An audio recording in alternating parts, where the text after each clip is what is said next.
Hi, welcome to U turn the learning app. మరి ఈరోజు గత టెట్లో మ్యాథ్స్ సంబంధించిన క్వశ్చన్స్ని ఈరోజు ప్రాక్టీస్ చేద్దాం. నా పేరు Sumer, MSc mathematics, Osman university. మరి ఈరోజు ఫస్ట్ క్వశ్చన్ చూడండి. 2 హోల్ 1/2 మీటర్ పొడవు గల భుజం కలిగిన చతురస్ర వైశాల్యం అడుగుతుండు. ఇక్కడ ఏమడుగుతుండు? చతురస్ర వైశాల్యం. కాబట్టి చతురస్ర వైశాల్యం యొక్క ఫార్ములా ఏంది సార్? నాకు చతురస్ర వైశాల్యం యొక్క ఫార్ములా భుజము ఇంటూ భుజం, భుజము ఇంటూ భుజం. ఓకేనా? Yes, area of the square. Area of the square formula ఏంది? Side into side. సరే, ఇక్కడ భుజం ఎంత ఇచ్చిండు? ఒక భుజం యొక్క పొడవు రైట్ 2 హోల్ 1/2. సో చతురస్రంలో ఇక్కడ అన్ని భుజాలు ఎలా ఉంటాయి? సమానంగా ఉంటాయి. కాబట్టి 2 హోల్ 1/2 ఇంటూ 2 హోల్ 1/2 తీసుకున్నాం. ఓకేనా? రైట్, ఇక్కడ చూడండి. దీన్ని నేను చూడండి 2 2 4 ప్లస్ 1 5/2 ఇంటూ మళ్ళీ సేమ్ ఇది కూడా ఏమవుతుంది? 5/2. ఓకే, రైట్, మల్టిప్లై చేయండి. 5 5 25, 2 2 4. సో మనకు ఆన్సర్ ఏముంది? 25/4. ఇక్కడ ఆప్షన్లో చూడండి 6 4 24, 24 ప్లస్ 1 25/4 వస్తుంది. కాబట్టి ఫస్ట్ ఆప్షన్ అనేది కరెక్ట్ అవుతుంది. ఓకేనా? నెక్స్ట్ క్వశ్చన్కి వెళ్దాం. చూడండి, 16 సెంటీమీటర్ల పొడవు గల రేఖాఖండం పీక్యూ. ఇక్కడ చూడండి, పీక్యూ అనేది ఇది పీ, ఇది క్యూ. దీని యొక్క మొత్తం పొడవు ఎంత ఇచ్చిండు? 16 మీటర్లు ఇచ్చిండు. 16 సెంటీమీటర్స్ ఇచ్చిండు కదా. రైట్, ఈ రెండు ఎలా నిష్పత్తిలో ఉన్నాయి? ఈ రెండు అనేవి ఇక్కడ చూడండి, ఈ రెండు రేఖలను ఇక్కడ ఎక్స్ రావాలా? ఎక్స్ అనే బిందువు వద్ద ఇది ఎక్స్ అనేది ఒక బిందువు అనుకుంటే, ఈ ఎక్స్ అనే బిందువు దీన్ని 3:5 రేషియోలో విభజించింది. అయితే పిఎక్స్ యొక్క పొడవు అడగడం జరుగుతుంది కదా. మొత్తం రేఖ ఇచ్చిండు. ఆ పీక్యూ రేఖని ఎక్స్ అనేది ఎలా విభజిస్తుంది? 3:5 నిష్పత్తిలో విభజిస్తుంది. ఇది మొత్తం 16 అంటుండు. నాకు కావాల్సింది ఏంది? పిఎక్స్ కావాలా కదా. ఇక్కడ పిఎక్స్ని ఫైండ్ అవుట్ చేయాలి. పిఎక్స్ని ఫైండ్ అవుట్ చేయాలంటే ఇక్కడ నేనేం చేస్తున్నాను చూడండి, ఇక్కడ రేషియో చూడండి 3 5 ఉంది. 3 + 5 ఎంత? మొత్తము 8. సో టోటల్ ఇక్కడ ఏం రాస్తున్నా? పైన రాస్తున్నా. నాకు అడుగుతుంది ఏంది? పిఎక్స్ ఎంత ఉంది? 3 కదా. ఈ మొత్తం పీక్యూ యొక్క పొడవు ఎంత? 16 కదా. 8 1 8 2 సో ఇక్కడ చూడండి 3 2 6. So 6 is a correct answer దీనికి. ఓకేనా? నెక్స్ట్ క్వశ్చన్ చూద్దాం. ఒక కారు స్థిరమైన వేగంతో ప్రయాణించి 110 కిలోమీటర్ల దూరాన్ని 2 గంటల్లో పూర్తి చేసింది. అయితే ఆ కారు 495 కిలోమీటర్ల దూరం ప్రయాణించడానికి పట్టే సమయం అని అడుగుతుండు. ఓకేనా? రైట్, ఇక్కడ చూడండి, ఒక కారు 110 కిలోమీటర్లకు ఎన్ని అవర్స్లో రీచ్ అయింది సార్ అంటే 2 అవర్స్లో రీచ్ అయింది. మనకి ఇక్కడ ఎన్ని కిలోమీటర్స్ అడుగుతుండు? ఇక్కడ 495 కిలోమీటర్స్ అడుగుతుండు. ఎన్ని గంటలని అడుగుతుండు? సమయం అడుగుతుండు. సో ఇక్కడ చూడండి, నాకు అడుగుతుంది ఇక్కడ 110 కాబట్టి 110 కిలోమీటర్స్ 2 అవర్స్ కాబట్టి నేనేం చేస్తున్నా సార్? ఇక్కడ బై కింద 110 రాస్తున్నా. ఓకేనా? ఎందుకంటే నేను 110ని విభజిస్తున్నా, ఇక్కడ పైన 2 రాస్తున్నా.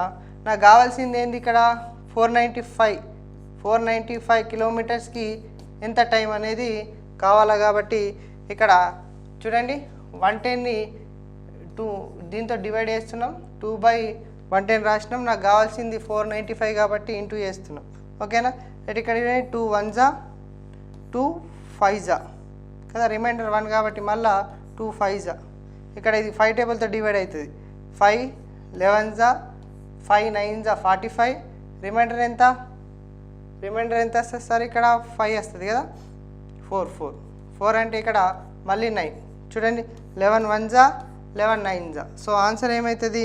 9 అనేది కరెక్ట్ అవుతుంది. ఎన్ని గంటలలో ఇది మరి 495 కిలోమీటర్స్ ట్రావెల్ చేస్తుంది సార్ అంటే 9 కిలోమీటర్స్లో వస్తుంది. ఓకేనా? నెక్స్ట్ క్వశ్చన్ చూద్దాం. Number of sides in octagon. అష్టభుజిలో భుజాల సంఖ్య అడుగుతుండు. ఇక్కడ చూడండి, త్రిభుజంలో ఎన్ని భుజాలు ఉంటాయి? 3 కదా. చతుర్భుజంలో 4 కదా. దాని తర్వాత పంచభుజిలో 5. షడ్భుజిలో 6, సప్తభుజిలో 7, అష్టభుజిలో ఎన్ని ఉంటాయి సార్ అంటే మనకు 8 ఉంటాయి కదా. నవభుజిలో 9, దశభుజిలో 10. ఓకేనా, రైట్. సో 8 అనేది కరెక్ట్ అవుతుంది. నెక్స్ట్ చూద్దాం.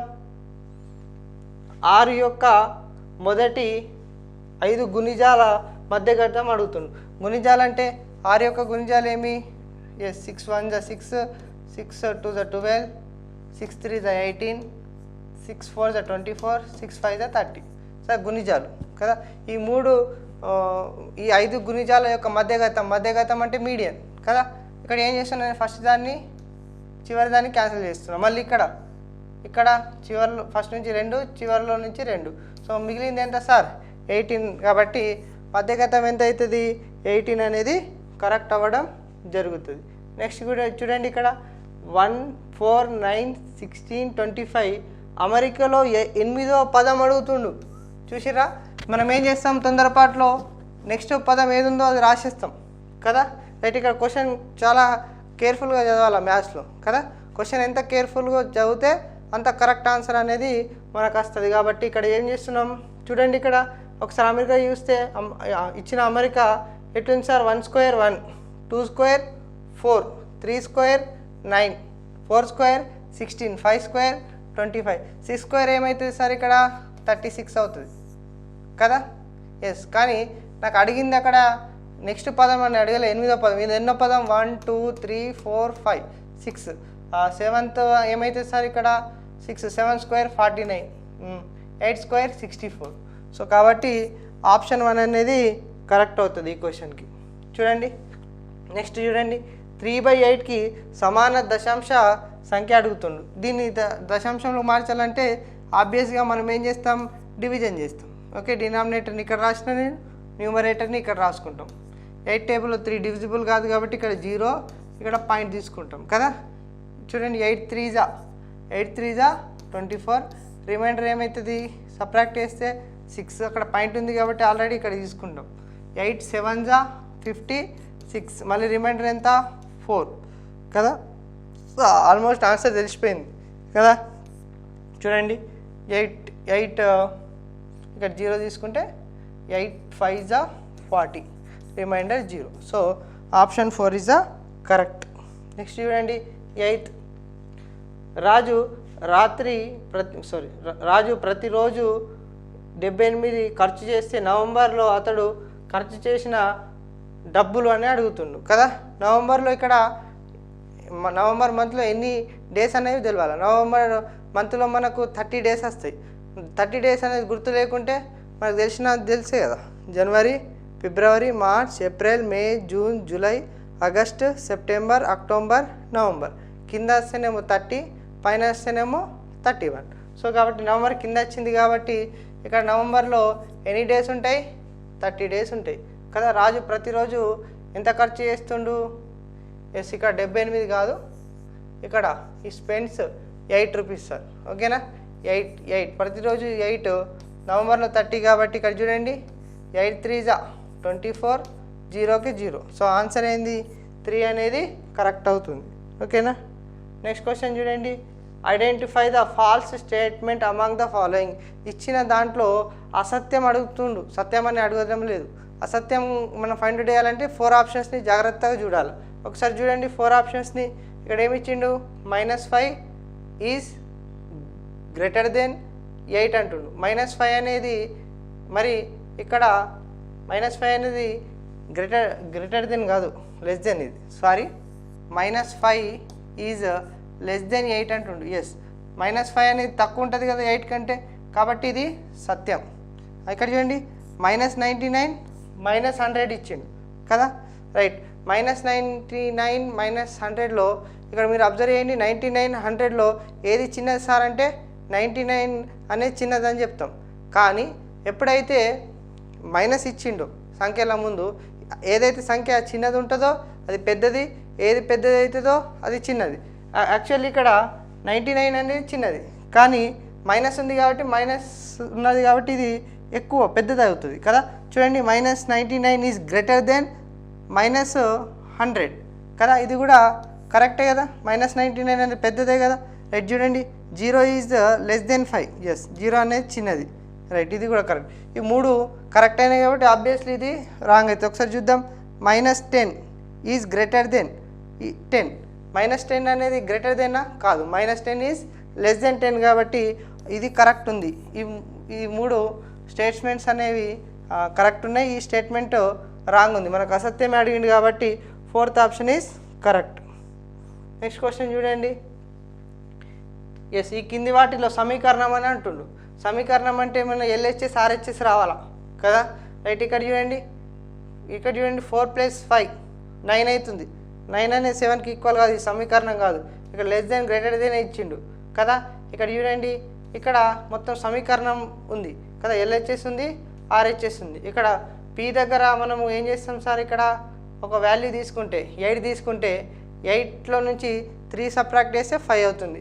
కాబట్టి LHS RHS వస్తుంది కాబట్టి ఇక్కడ ఇది సమీకరణం అవుతుంది కాబట్టి first option is the correct next question చూడండి రైట్ గీత గీయబడిన అంకె యొక్క స్థాన విలువ అడుగుతుండు ఇక్కడ చూడండి ఇక్కడ ఏమి ఇచ్చిండు సార్ ఇక్కడ 6.08 యాక్చువల్లీ దీని కింద గీత ఉంది దీని యొక్క స్థాన విలువ అడుగుతుండు కదా రైట్ ఇక్కడ చూడండి పాయింట్కి ఇటుంటే ఇది 1లో స్థానం కదా దాని తర్వాత 10 100 కదా దీని యొక్క స్థాన విలువ ఏమవుతుంది 6 అవుతుంది కదా రైట్ ఇటు ఇక్కడ పాయింట్ తర్వాత పోతే ఏమవుతుంది సార్ అంటే ఇటు పోయే కొద్ది 10 మల్టిప్లై అవుతుంది ఇక్కడ డివిజన్ అవుతుంది దీని యొక్క స్థాన విలువ ఏమవుతుంది 0 × 1/10 అవుతుంది దీనిది ఏమవుతుంది 8 × 1/100 అవుతుంది కదా ఎస్ సో కాబట్టి ఇక్కడ నీకు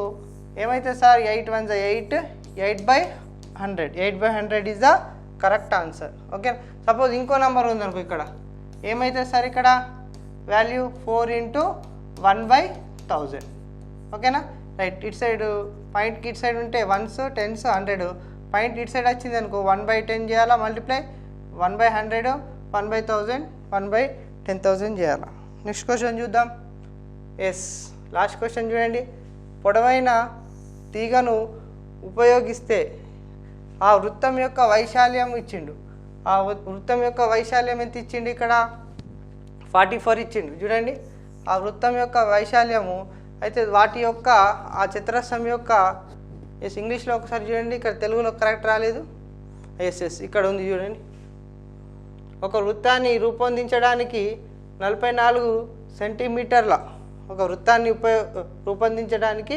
44 సెంటీమీటర్ల పొడవైన తీగను ఉపయోగిస్తే ఆ వృత్తం యొక్క వైశాల్యం అడుగుతుండు కదా రైట్ ఇక్కడ చూడండి ఒక వృత్తం ఉంది ఆ వృత్తం యొక్క మొత్తం రూపొందించారు ఇది రూపొందించాలంటే దీది ఏమైతే సార్ ఇక్కడ చుట్టుకొలత అవుతుంది అంటే ఇక్కడ ఇచ్చింది ఏంది చుట్టుకొలత ఇచ్చిండు కదా వృత్తం యొక్క చుట్టుకొలత ఫార్ములా ఏంది వృత్తం యొక్క చుట్టుకొలత యొక్క ఫార్ములా ఏంది 2πr ఓకే ఎంత ఇచ్చిండు సార్ ఇక్కడ 44 ఇచ్చిండు కదా 2 × π అంటే 22/7 × r కదా రైట్ ఇక్కడ ఏమైతే సార్ ఇక్కడ నువ్వు ఇక్కడ ట్రాన్స్ఫర్ చేస్తే ఇక్కడ చూడండి 2 1s 2 22s కదా 22 క్యాన్సల్ 7 ఇటు సైడ్ వస్తే డివిజన్లో ఉంది ఇటు సైడ్ వస్తే మల్టిప్లికేషన్ అవుతుంది కాబట్టి సో రేడియస్ అనేది ఏమొచ్చింది 7 వచ్చింది కదా వృత్తం యొక్క